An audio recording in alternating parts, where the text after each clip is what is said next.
Una fuga considerable. 11 millones de documentos revelan que hay dinero negro circulando por el sistema financiero mundial. Los paraísos fiscales, la cueva de Alibaba de la evasión fiscal. Las empresas fantasma existen desde hace décadas. La evasión fiscal salpica a algunos líderes políticos. El escándalo destapado por el consorcio de periodistas afecta a gobernantes, empresarios, políticos implicados en organizaciones terroristas y dictaduras como Corea del Norte y Siria. Las cifras y los beneficiarios dan vértigo. Hay 6 jefes de Estado implicados. En la última década, los mayores bancos internacionales se han visto implicados en múltiples escándalos.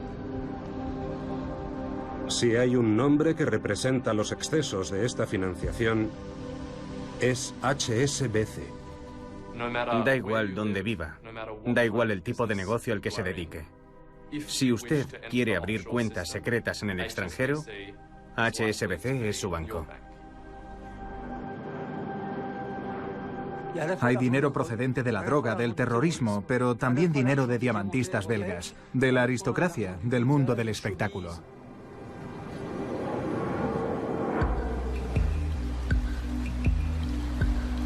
De Ginebra a Hong Kong, de Nueva York a París, este imperio financiero ha tejido un entramado único para que el dinero negro circule por todo el planeta.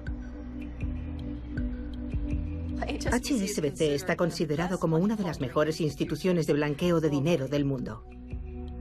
Evasión fiscal, blanqueo del dinero de las mafias, manipulación de los tipos de cambio. HSBC está detrás de todos ellos.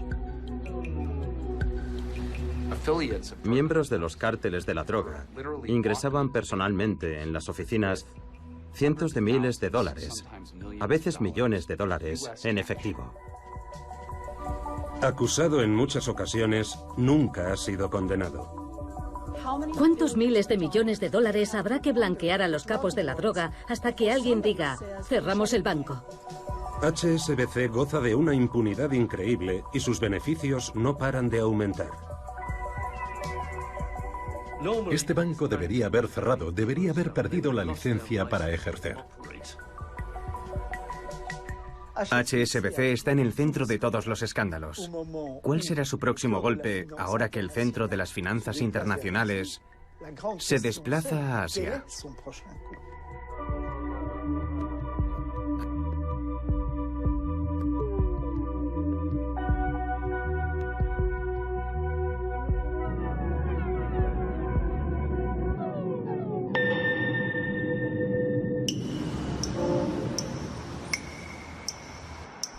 HSBC son las siglas de Hong Kong and Shanghai Banking Corporation.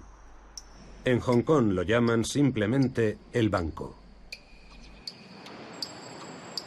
Aquí nació y aquí obtiene la mayor parte de sus beneficios. Es el más chino de los bancos occidentales o el más europeo de los bancos chinos. Los nuevos millonarios chinos lo utilizan como plataforma para invertir sus fortunas. Al resto del mundo, el banco le ofrece toda una serie de servicios financieros de alta gama.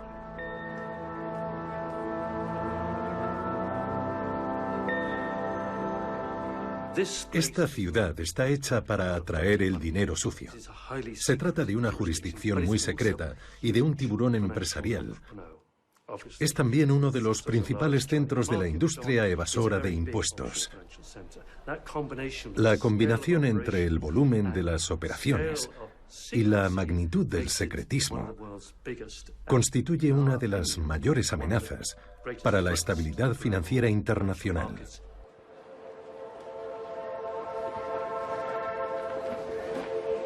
En abril de 2016, un grupo de periodistas de investigación sacaron a la luz un tesoro.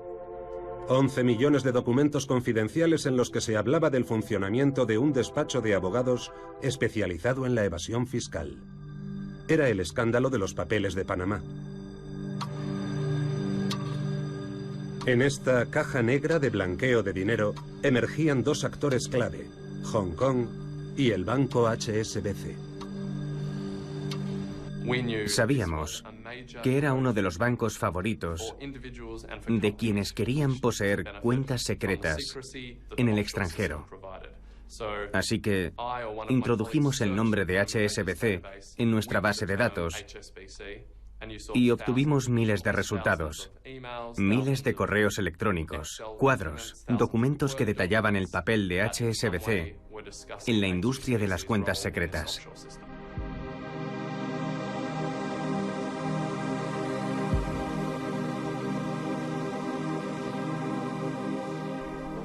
Un número asombroso de empresarios y empresarias chinas y, por supuesto, muchos familiares de dirigentes del Partido Comunista aparecían en los papeles de Panamá. Habían utilizado Hong Kong como plataforma para acceder al mundo de las sociedades pantalla. No son el tipo de cliente que va a la oficina del banco a cobrar un cheque o a hacer un ingreso. No puedo creer lo que veo. Hong Kong no ejerce ningún control en sus fronteras. Si usted logra sacar dinero de China, puede plantarse aquí con un camión de 18 toneladas cargado de dinero y nadie le hará ninguna pregunta. Bill Masher es un exagente infiltrado en redes de blanqueo de los cárteles del narcotráfico. En la actualidad trabaja para el gobierno chino. Investiga los flujos ilegales de dinero que salen del país.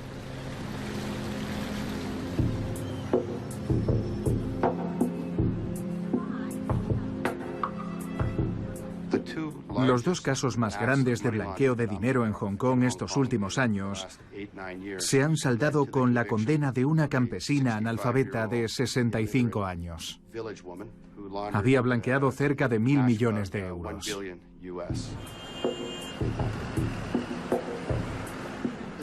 Es mucho para una anciana analfabeta que hacía ingresos en efectivo de 30 millones de euros cada vez.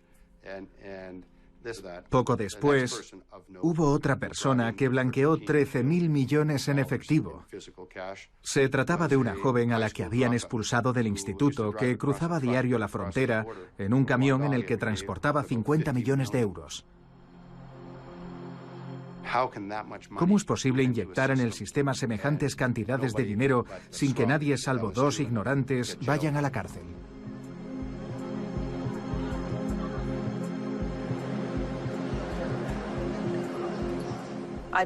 No tengo ni idea de las cantidades de dinero que llegan a China.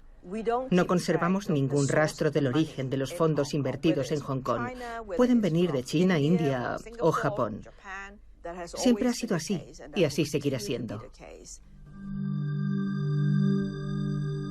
Laura Cha es el rostro del Manhattan de Asia. Encarna también la opacidad de esta plaza financiera. Muy cercana a los dirigentes chinos para quienes trabajó como supervisora de la bolsa, actualmente asesora al gobierno de Hong Kong y forma parte del Consejo de Administración de HSBC. ¿Cuál ha sido el impacto de los papeles de Panamá en Hong Kong? Fueron noticia durante algunos días. Ya nadie habla de ello. Hoy en día hay una exigencia moral. Sin embargo, la evasión fiscal es inmoral. Eso no impide que las empresas de Hong Kong tengan filiales en las Islas Vírgenes, en las Caimán o en las Bermudas. Algunas de ellas incluso cotizan en nuestra bolsa. ¿Y eso no plantea ningún problema? No, ninguno.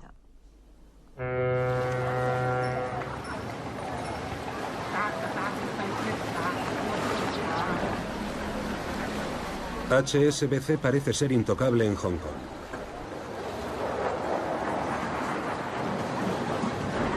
La máxima autoridad protege al banco preferido de los chinos. Siempre ha sido uno de los pilares del poder local.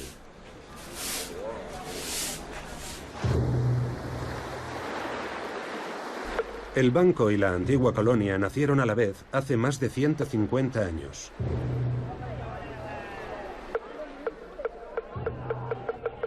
En aquel momento, la corona británica soñaba con conquistar el mercado chino, prohibido a los occidentales. Los primeros colonos eligieron el puerto pesquero de Hong Kong como base para establecer su estación comercial.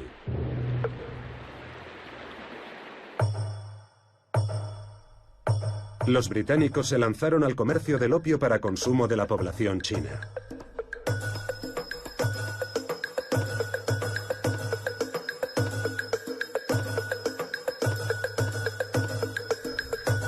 Ante el éxito de la droga, el emperador ordenó quemar los cargamentos de los traficantes. Londres envió su flota militar e inició la guerra del opio. Los chinos capitularon y los británicos consiguieron la posesión de Hong Kong por un periodo de 99 años.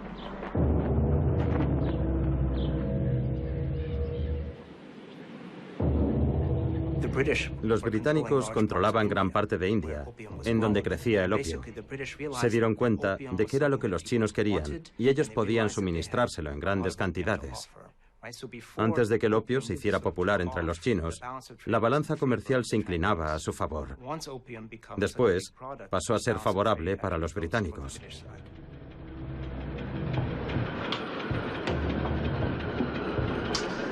El comercio del opio conoció su edad de mayor esplendor. Los colonos necesitaban un banco y crearon HSBC, Hong Kong and Shanghai Banking Corporation.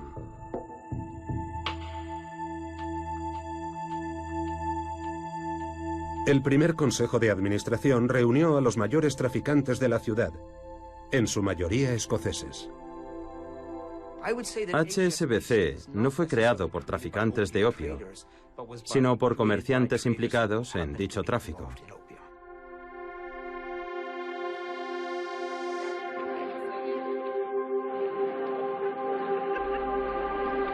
HSBC tomó el poder en Hong Kong.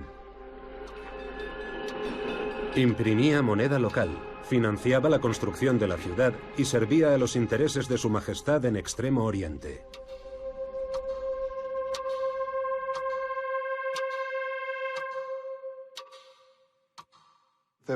Había 3 o 4 núcleos de poder en el seno de esta pequeña comunidad. El gobernador, por supuesto, nombrado por Londres, el presidente del club de jockey por las carreras de caballos y, en tercer lugar, el presidente de HSBC. El banco siempre ha estado en lo más alto.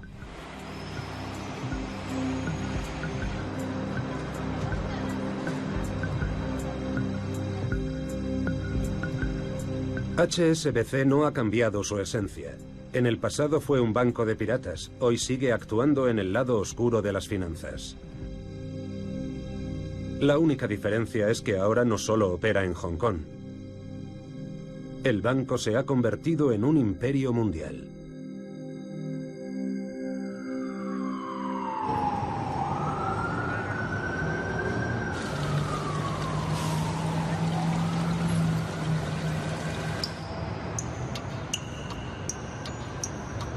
HSBC estuvo a punto de cerrar.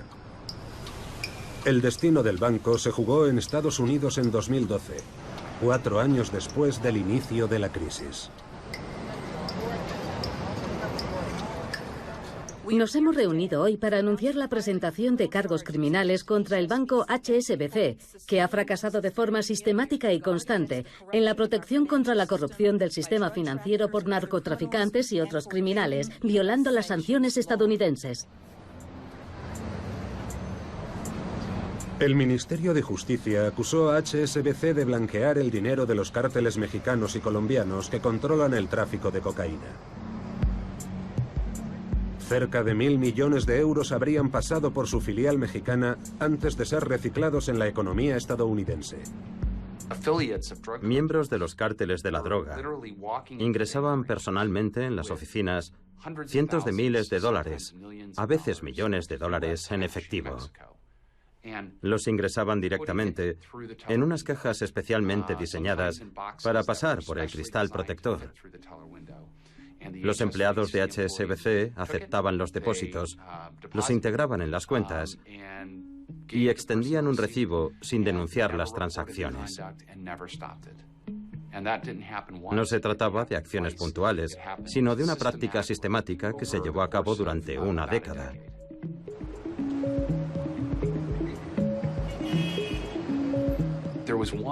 Una vez, un individuo ingresó 3 o 4 millones de dólares. Los empleados se pasaron todo el día contando los billetes. Se trataba solo de unos millones. Imagínense eso multiplicado por cientos de veces, hasta obtener la cifra de 881 millones de dólares.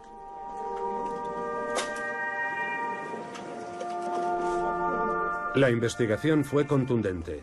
No solo los trabajadores del banco habían trabajado mano a mano con organizaciones criminales responsables de miles de asesinatos, sino que la dirección había ignorado todas las alertas. Las autoridades estadounidenses y mexicanas alertaron al banco en múltiples ocasiones. Incluso le informaron de que tenían en su poder grabaciones de narcotraficantes en las que afirmaban que HSBC era el banco ideal para blanquear dinero. En Londres tenían conocimiento de todo. Sencillamente les daba igual.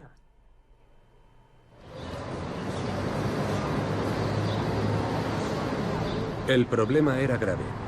El banco podía perder la licencia para ejercer en Estados Unidos, hecho que precipitaría la caída de una empresa que da trabajo a 300.000 personas en los 5 continentes y administra un tesoro de 300.000 millones de dólares. Si HSBC fuera un país, sería la 5ª potencia económica mundial. Sus dirigentes acudieron a Washington para comparecer ante el Senado.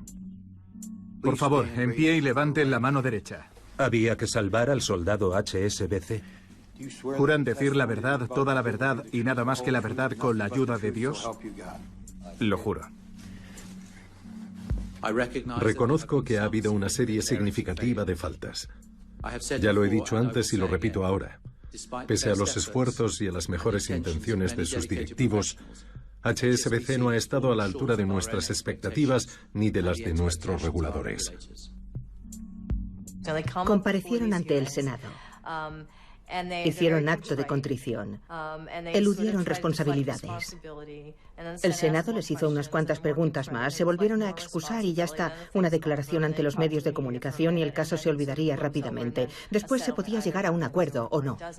El grupo siempre ha situado en el centro de su política el respeto por el sentido y el contenido de las leyes y normativas, no solo de lo que está permitido, sino de lo que es prudente y responsable.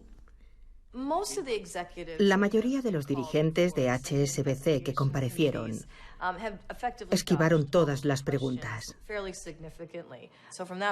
Era como si todos leyeran el mismo guión, del mismo director que había dirigido antes las comparecencias de los presidentes de los bancos americanos. El gobierno de Obama estaba dividido.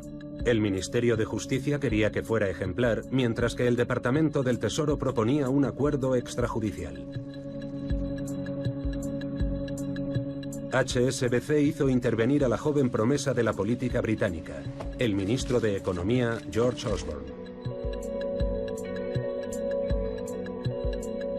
Osborne escribió una carta a su homólogo Timothy Geithner y al presidente del Banco Central Americano Ben Bernanke defendiendo la causa de HSBC. Querido Ben, las preguntas sobre la capacidad de HSBC para blanquear dólares americanos podrían desestabilizar a la banca mundial con graves consecuencias para la estabilidad económica y financiera, particularmente en Europa y Asia. Envío copia de esta carta al secretario del Tesoro, señor Geithner, con quien ya he hablado del tema. Atentamente, George Osborne.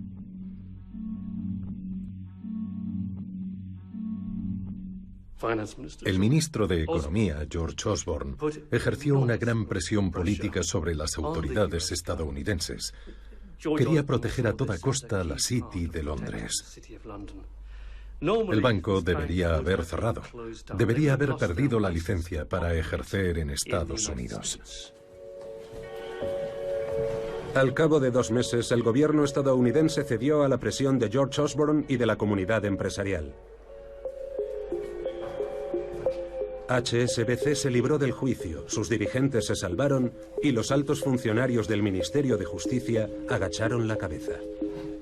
Nuestra intención no es hundir a HSBC ni provocar un efecto sistémico en la economía y que miles de personas pierdan sus empleos. ¿Son demasiado grandes para ser juzgados? Me niego a decir que son demasiado grandes para ser juzgados. El banco salió del apuro con una sanción de 2.000 millones de euros, los beneficios de un mes. Para el ciudadano de a pie, la sanción parece muy cuantiosa. Para un banco planetario que obtiene unos beneficios colosales, es como una multa de tráfico. Además, no la pagan los directivos del banco, sino los accionistas. Así que es como una sanción por mala conducta. ¿Si me sentí engañado por tener que pagar la multa? En absoluto. Estaba furioso con el regulador, porque el importe era obsceno. Vamos, Alan, no es que los reguladores sean estrictos, es que los banqueros hacen cosas abominables. Escuche, cuando se tienen negocios en México, es inevitable que haya dinero procedente del narcotráfico. Son gajes del oficio.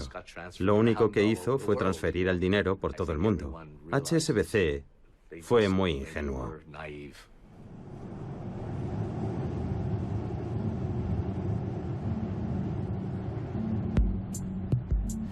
HSBC salvó el pellejo. El banco provocó el nacimiento de un nuevo privilegio: el de ser demasiado grande para ser condenado. O lo que es lo mismo, estar por encima de la ley. Pero la negativa a enviar banqueros a la cárcel provocó la ira de la opinión pública.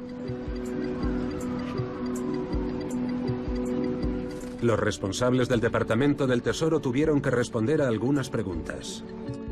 Gracias, señor German. Les agradezco a los tres su presencia. ¿Cuántos miles de millones de dólares habrá que blanquear a los capos de la droga y cuántas sanciones económicas habrá que violar hasta que alguien decida cerrar una institución financiera como esta? Empezaremos por usted, señor Cohen. Nosotros hemos impuesto a HSBC la mayor sanción jamás impuesta a una institución financiera. Permítame que insista, señor Cohen. Mi pregunta es, en su opinión, ¿cuántos miles de millones de dólares habrá que blanquear a los capos de la droga hasta que alguien diga cerramos el banco?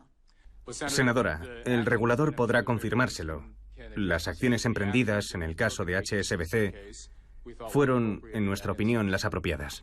Gobernador Powell, quizás usted pueda aclarármelo. Por supuesto. No iniciamos un proceso criminal. En el caso de HSBC, impusimos la máxima sanción prevista en la ley. Dimos órdenes estrictas de cese. Hicimos todo lo que legalmente pudimos. Solo quiero añadir que si le detuviesen con 30 gramos de cocaína, con toda probabilidad iría a la cárcel. Si reincidiese, la pena podría llegar a cadena perpetua. Pero obviamente, si usted blanquea cerca de 1.000 millones de dólares para los capos de la droga, violando las sanciones internacionales, su empresa pagará una multa y usted volverá a dormir a casa. No me parece justo.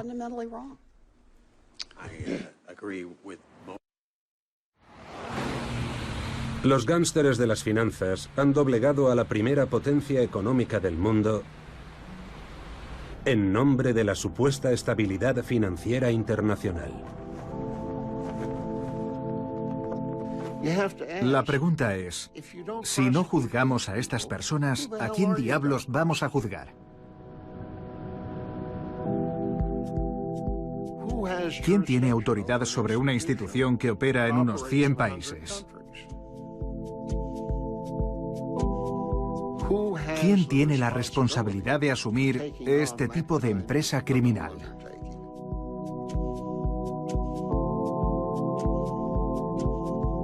HSBC ya no es solo un banco. Ha adquirido una nueva dimensión. Ahora está a la altura de un Estado. Es la culminación de un plan que se puso en marcha hace 20 años.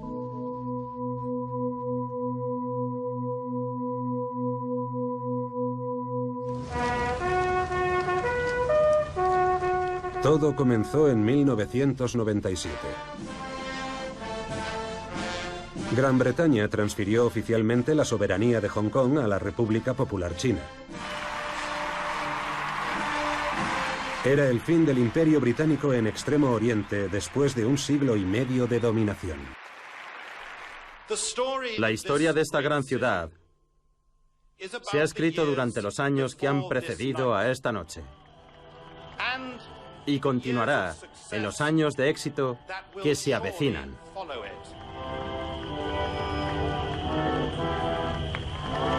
El banco tenía que decidir si quería marcharse con el equipaje de la corona o permanecer y depender de China.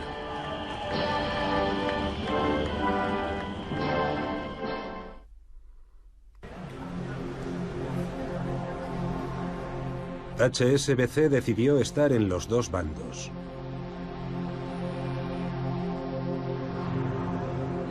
Estableció su sede en Londres, pero conservó el núcleo de sus negocios en Hong Kong. China acababa de abrir sus fronteras y prometía ser un mercado fabuloso. La prioridad ahora era engatusar a los nuevos amos de Pekín. Nos pidieron que diseñásemos el banco más hermoso del mundo. El edificio era una declaración de confianza, una prueba de estabilidad, de permanencia, un gesto de confianza en el futuro, tras la transformación de la colonia en territorio chino. Al mismo tiempo, era una forma de exhibir su ambición. Por aquel entonces, HSBC era un banco local, después se ha convertido en un actor del panorama mundial. Aunque realmente no nos dimos cuenta de eso hasta más tarde. Pionero de la globalización, HSBC ha querido potenciar su ADN chino. Desde principios de los años 2000 ha sido el primer banco extranjero en implantarse en el Imperio del Medio. Su presidente, Stephen Green, ha ejercido de embajador del capitalismo con los líderes del Partido Comunista.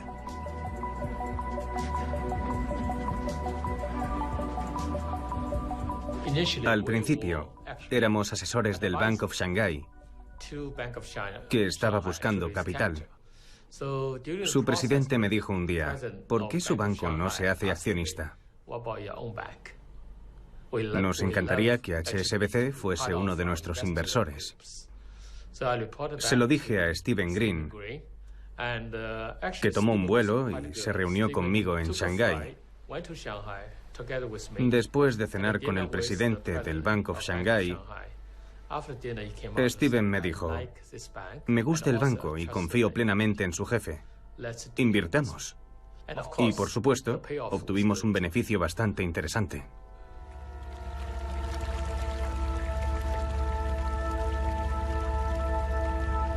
HSBC triplicó su inversión y se embolsó más de 300 millones de euros.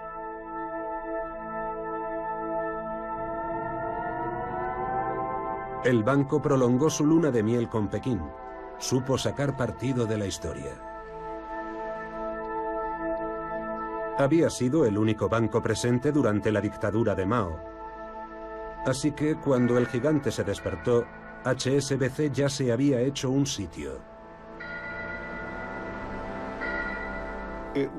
HSBC envió un mensaje irrefutable. Decía, siempre hemos estado aquí, nunca nos hemos ido. Se comparaba con los bancos estadounidenses, que vienen y se van. Su mensaje era muy sencillo. Nosotros somos británicos y nos quedamos. Es la filosofía china, pensar a largo plazo.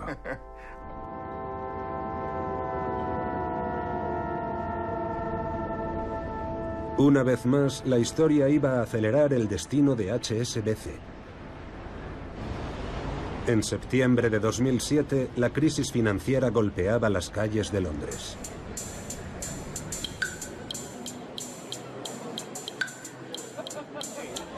Quiero cerrar esta cuenta. Un poco de respeto hacia sus clientes. El pánico se apoderó de los clientes del Northern Rock y amenazaba con propagarse al resto de los bancos. El gobierno británico se ofreció a prestar dinero. HSBC despreció la reunión y rechazó toda ayuda pública. Un rescate del gobierno implica que el gobierno tiene influencia sobre ti. HSBC quería decir a las autoridades, ustedes no tienen ningún poder sobre nosotros, somos independientes y capaces de recapitalizarnos solos. Y si nos obligan a aceptar su dinero, les llevaremos a los tribunales. ¿Les parece arrogante? Lo es.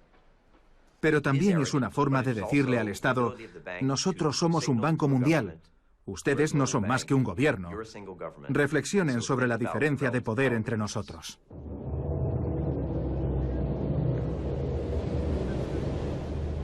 Los banqueros de HSBC prefirieron recurrir a sus amigos, los empresarios de Hong Kong, que habían hecho fortuna gracias al comercio con China. Les ofrecieron acciones por 18.000 millones de euros. Yo era consciente de que el banco tenía problemas y había que ayudarle. Por aquel entonces sus acciones estaban por los suelos. La mayoría de los empresarios pensaron que era el momento de suscribir una ampliación de capital. Los inversores obtuvieron jugosos beneficios, realmente muy jugosos. ¿Ganó mucho dinero con esta inversión? ¿Que si gané mucho dinero con esta inversión? Sí. No suelo proporcionar cifras sobre mis beneficios, pero obtuve un buen beneficio.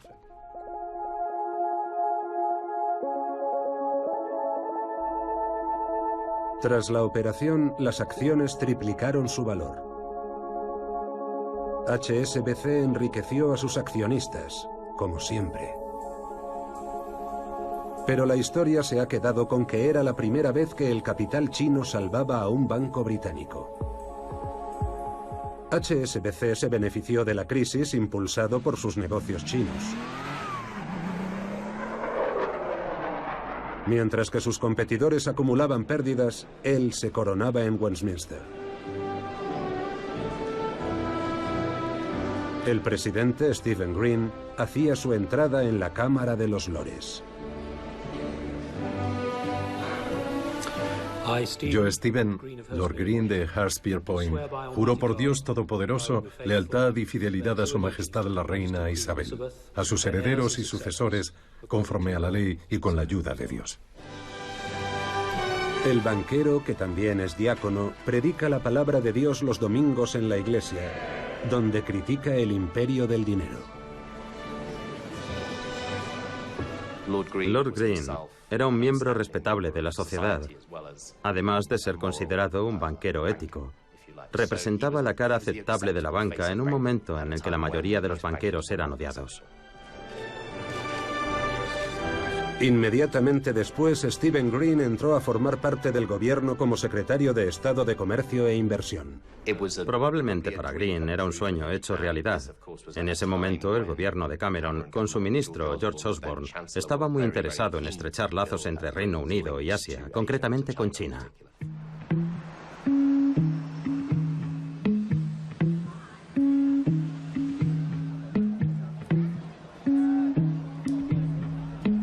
El ascenso de Stephen Green fue obra del lobby pro-China dirigido por George Osborne, ministro de Economía y salvador de HSBC ante la justicia de Estados Unidos.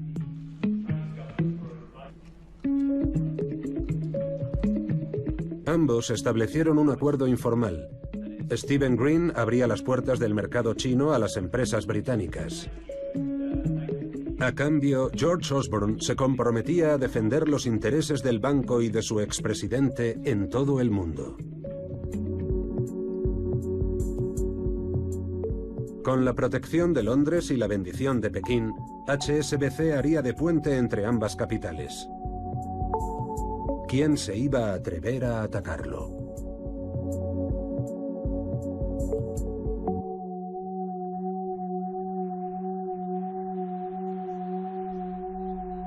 En París, un funcionario del Ministerio de Economía esperaba el momento oportuno para pasar a la ofensiva.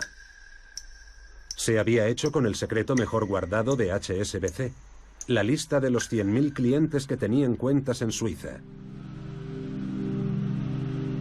Un exinformático del banco le había entregado los documentos que revelaban con todo lujo de detalles los circuitos clandestinos para blanquear dinero negro. Estamos hablando de 180.000 millones de euros, es decir, más del presupuesto de la Unión Europea.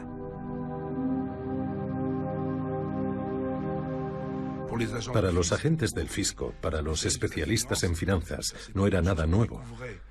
Pero nadie había tenido el privilegio de ver cosas que normalmente son secretas y se ocultan. Y en esta ocasión se trataba de algo gigantesco, con ejércitos de abogados, peritos contables, consultorías. Múltiple información económica, medios de comunicación. HSBC ha abierto miles de cuentas. SwissLeaks revela un fraude de gran magnitud. HSBC, estalla el escándalo. SwissLeaks. Con este nombre, los medios de comunicación de todo el mundo sacaron a la luz el escándalo y publicaron los nombres de los defraudadores. Mafiosos, jefes de Estado, dictadores o ciudadanos corrientes, HSBC ofrecía a todos sus clientes cuentas numeradas anónimas y les proporcionaba sociedades pantalla llave en mano para burlar las leyes. Solo debían cumplir una condición: disponer de al menos 1 millón de euros. Hay dinero procedente de la droga, del terrorismo, pero también dinero de diamantistas belgas, de cirujanos dentistas franceses, del mundo del espectáculo, de la aristocracia europea.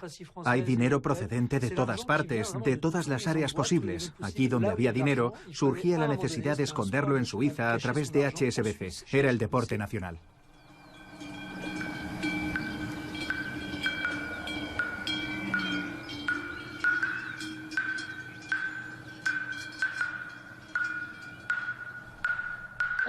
Proponíamos comprar una sociedad offshore en Panamá, Islas Vírgenes Británicas o Islas Caimán, a quienes por una u otra razón querían discreción.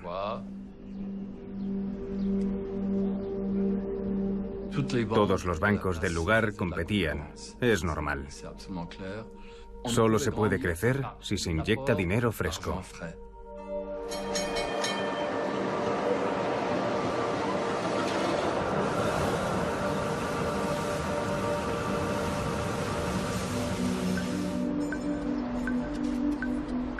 HSBC organizaba metódicamente el blanqueo. Se hacían informes internos de las operaciones clandestinas y se archivaban en cajas fuertes suizas. Este cliente nos ha prohibido contactarle en Bélgica, nos llama siempre él. Se presenta con el nombre de un futbolista como Zidane o Cruyff que quiere saber el precio del caviar, es decir, el importe total de sus haberes.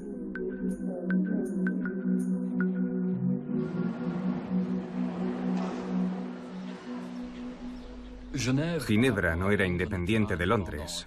No piensen que lo era. Se hacía un trabajo enorme de coordinación y dirección desde la capital británica, ya que en el Consejo del Banco Suizo había miembros de la sede central. Londres estaba al corriente de todo lo que pasaba en Suiza.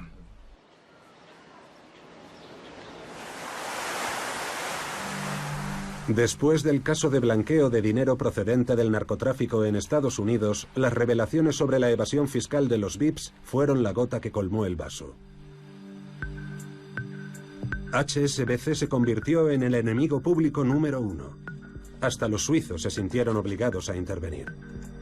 Organizaron un registro delante de las cámaras. Estamos hablando de archivos con miles de documentos. Estamos hablando de cantidades astronómicas de datos informáticos. Para que se hagan una idea, cuando copiamos los servidores de HSBC, los aparatos que se utilizan para copiarlos tuvieron que estar varios días funcionando. Había demasiados datos como para poderlos borrar a toda prisa. Era técnicamente imposible.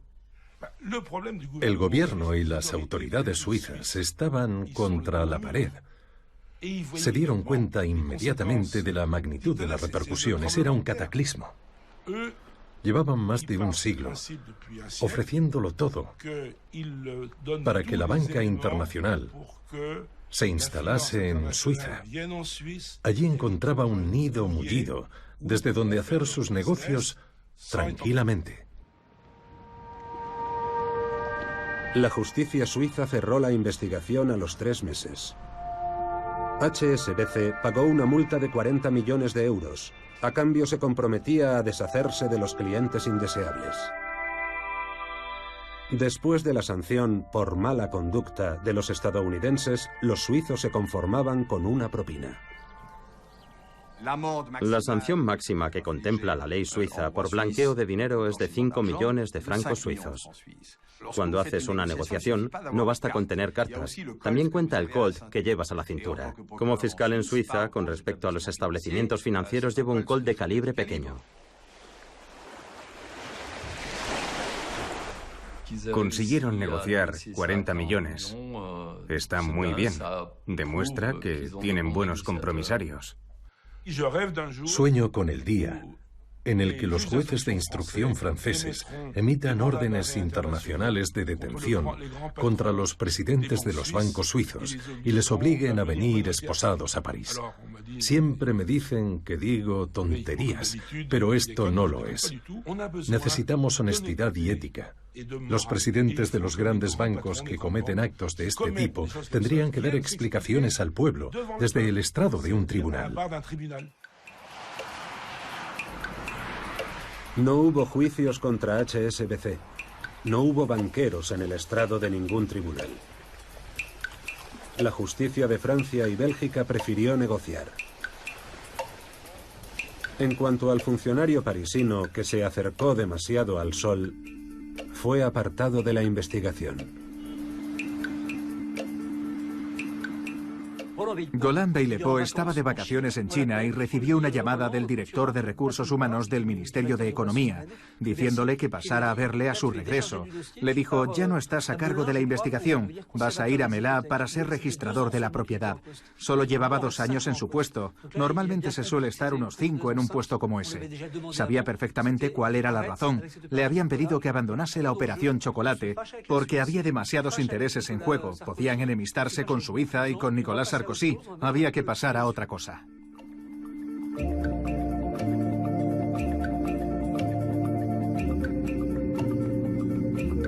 HSBC volvió a librarse. El banco no solo era demasiado grande para ser juzgado, sino que su influencia superaba la esfera de las finanzas y le garantizaba la total impunidad. La única concesión: el expresidente Stephen Green debía desaparecer de la foto de familia. Lord Green era presidente de HSBC cuando compraron la filial suiza. Sabía lo que pasaba allí. Me pareció escandaloso que David Cameron le nombrara secretario de Estado de Comercio. Deseaba que rindiera cuentas ante la comisión parlamentaria que yo presidía, pero fue una de las raras ocasiones en las que gana la política. Era un caso político. Stephen Green, exsecretario de Estado, podía desestabilizar al gobierno de David Cameron. El primer ministro quiere hacernos creer que en los 3 años que Stephen Green fue ministro, ¿nunca hablaron de lo que sucedía en HSBC? Yo soy responsable de la política fiscal de este país. Nadie ha sido más estricto que yo. Este gobierno ha sido más estricto que los gobiernos precedentes. Por eso están desesperados, porque son unos perdedores.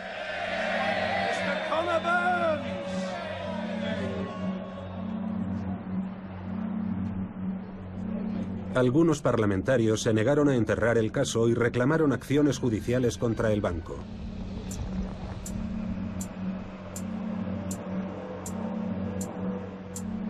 Pero no se inició ninguna investigación, ni por el fisco ni por la justicia británica.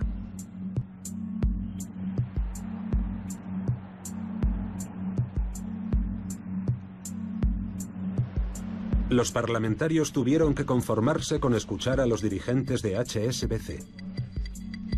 El nuevo número 1, Stuart Gulliver, inició la ronda de declaraciones. He realizado cambios sustanciales y espero tener la ocasión de explicárselo. 3 años después de Washington, la misma obra con el mismo guión se representaba en Londres.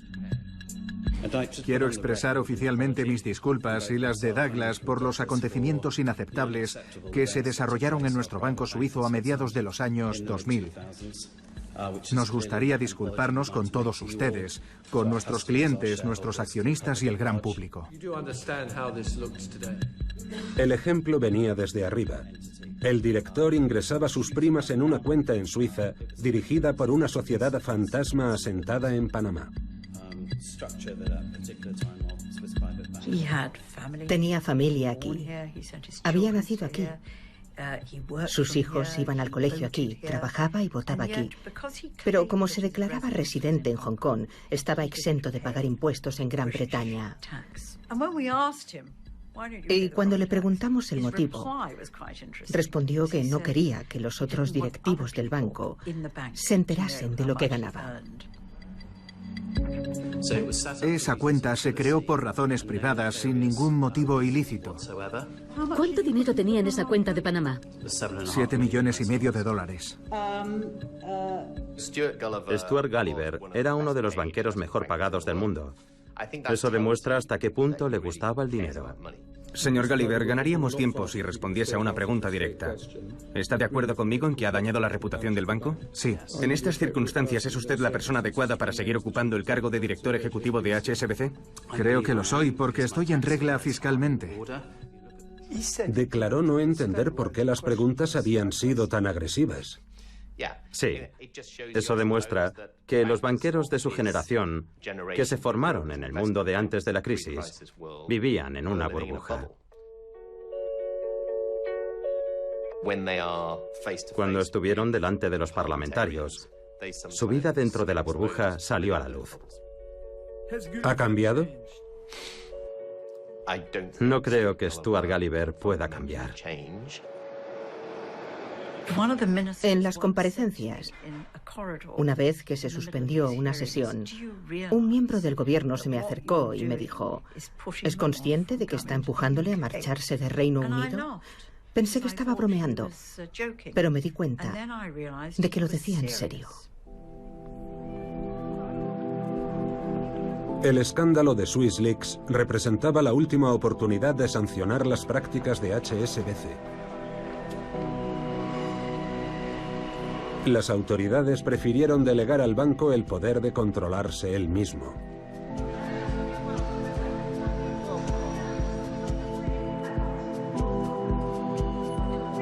El banco ha contratado a 9.000 personas para, supuestamente, descubrir las transacciones sospechosas y denunciarlas internamente, en privado.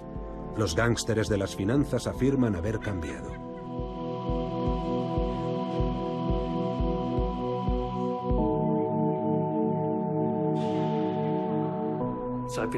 Llevo décadas siguiendo la reglamentación financiera. La de veces que habré oído es agua pasada. Fue hace 10 años. Hace 10 años yo ya escuché a HSBC decirlo.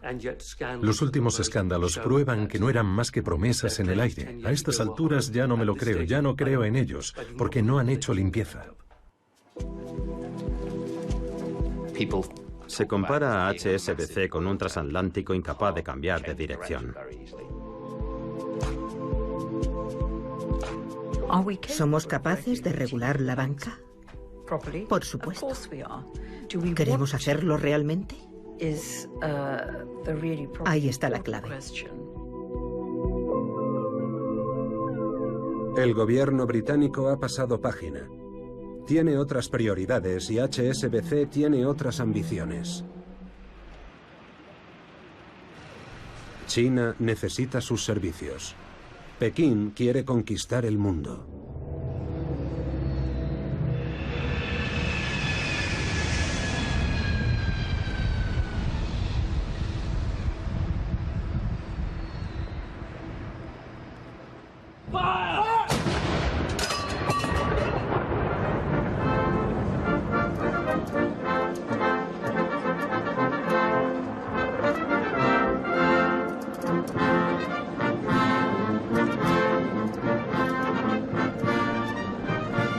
A finales de 2015, el presidente chino Xi Jinping visitaba Londres.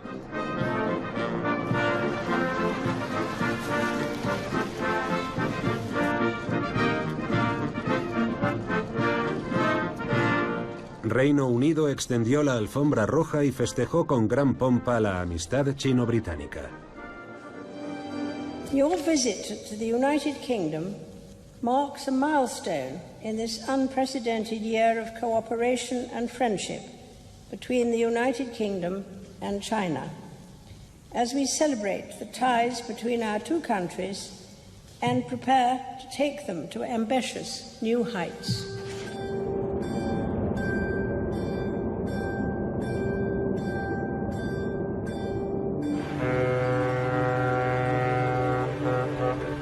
El siglo de China ha comenzado y HSBC ha cambiado de señores. El que fuera el banco de los traficantes de opio al servicio de su majestad navega ahora bajo bandera roja. Su misión es ayudar al régimen comunista a cumplir su sueño de convertirse en un gigante de la economía mundial.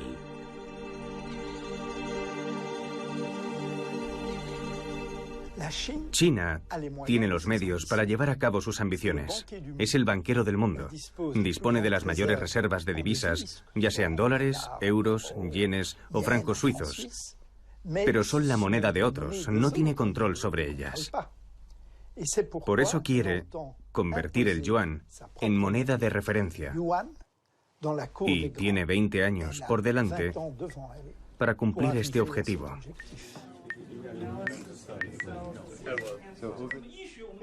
Los chinos quieren un mundo en el que no domine el dólar. Londres puede desempeñar, y lo está haciendo, un papel importante en la cotización de la moneda local china, el yuan, y un gran papel en la inmersión de China en la economía internacional.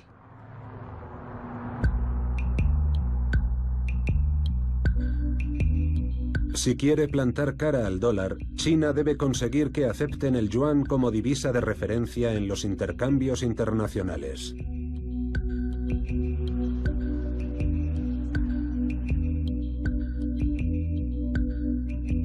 Pekín tiene un gran camino por delante. En los mercados la moneda del pueblo es prácticamente una desconocida.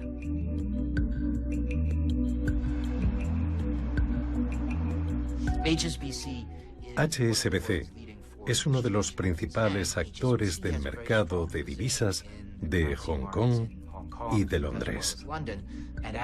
De modo que el banco HSBC hace de puente entre China y la City.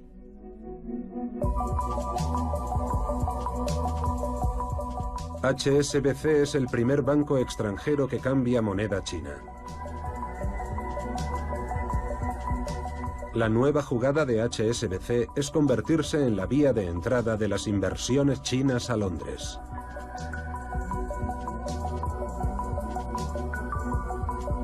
Atrás quedan los petrodólares del Golfo. Ahora a Londres se le hace la boca agua con los millones de Pekín.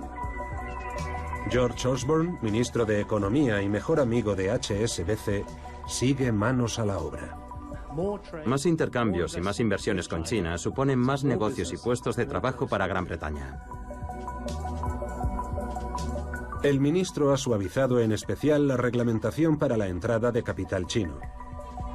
Es el último peldaño de una política de alto riesgo que abre las puertas de los mercados internacionales a la banca dirigida por Pekín.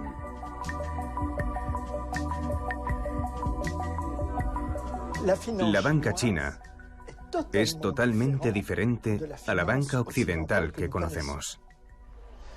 En primer lugar, no está sometida a las mismas obligaciones de transparencia ni a las exigencias de una reglamentación.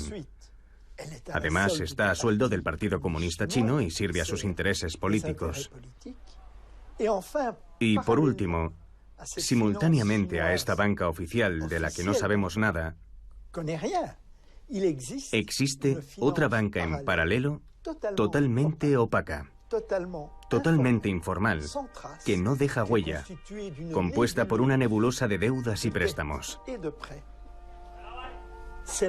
Es la banca de la sombra, que constituye un peligro potencial para la economía occidental.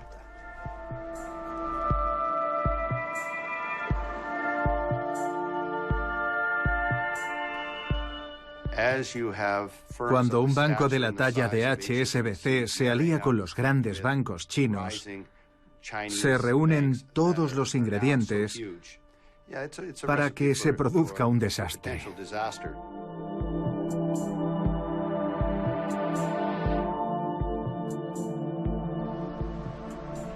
Diez años después de la crisis, la estabilidad económica es una ilusión. Al ayudar a China a convertirse en el banquero del mundo, HSBC ha creado una nueva amenaza. Hasta ahora, Pekín había conseguido contener sus crisis económicas dentro de sus fronteras. Pero los gánsteres de las finanzas han quitado los cortafuegos. A la primera chispa, el incendio se propagará por Occidente. Y ante la impotencia de los estados, una vez más el pueblo pagará las consecuencias.